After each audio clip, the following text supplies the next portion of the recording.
Lunch பாக்ஸ்க்கு ஒரு சூப்பரான அதுவும் ஈஸியான ஒரு ரெசிபியோட வந்திருக்கேன். சோயா எக் ஃப்ரைட் ரைஸ் எப்படி பண்ணுறேன்னு சொல்லிட்டு பார்க்கலாம்.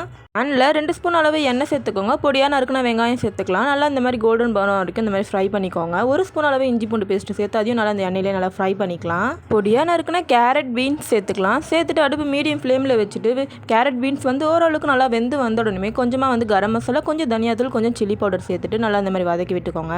நல்லா இந்த எண்ணெயிலே ஒரு நிமிஷம் போல் இந்த மாதிரி நல்லா குக்காய் வந்த உடனே சுட தண்ணியில் நல்லா இந்த மாதிரி ஃபில்ட்ரு பண்ணி எடுத்த சோயாவை சேர்த்துக்கோங்க. அடுப்பு நல்லா மீடியம் ஃப்ளேமில் வச்சுட்டு ஒரு 2 நிமிஷம் போல் இந்த மசாலாவோட நல்லா ஃப்ரை பண்ணிக்கலாம். அப்போ தான் அந்த சோயா சாங்ஸில் அந்த மசாலா ரொம்ப ஊறி சூப்பராக வந்திருக்கும். கூடவே கொஞ்சமாக உப்பு சேர்த்து நல்லா இந்த மாதிரி மிக்ஸ் பண்ணி விட்டுக்கோங்க.